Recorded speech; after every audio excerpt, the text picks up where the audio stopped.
Баршаңызға қайырлы күн. Сіздерге 3D салат пачубаның қалай жасалу жолын көрсететін боламын. Салатқа керекті құрамдарын описанияға қалдырдым. Сол жерден қарап шықсаңыздар болады. Алдымен барлығын қайнатып шығасыздар, тазалап алып, үкіштің ең кішкентай бөлігінен осылайынан рет-ретімен өткізіп шығасыздар.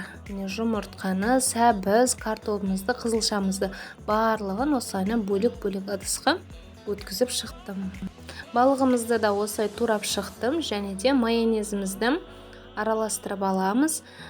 Іштеріне тұзды шамалы сеуіп отырып, майонезбен барлығын араластырып шығамыз. Майонезге желатин қосып та жасауға болады, бірақ мен желатинді ұнатпайтын болғандықтан қосқан жоқпын.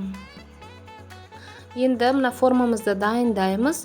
Ешқандай ештеңе жақпайсыздар, май, су ештеңе де керек емес.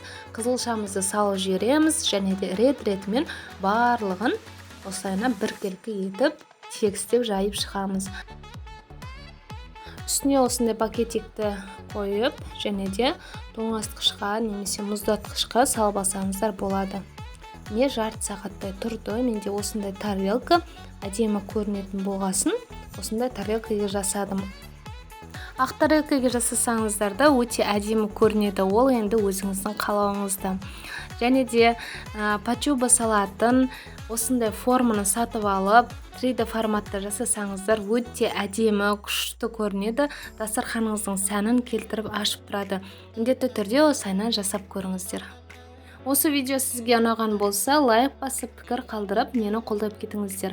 Каналға жазылуды ұмытпаңыздар. Алда тағы да жақсы рецептерді салатын боламын.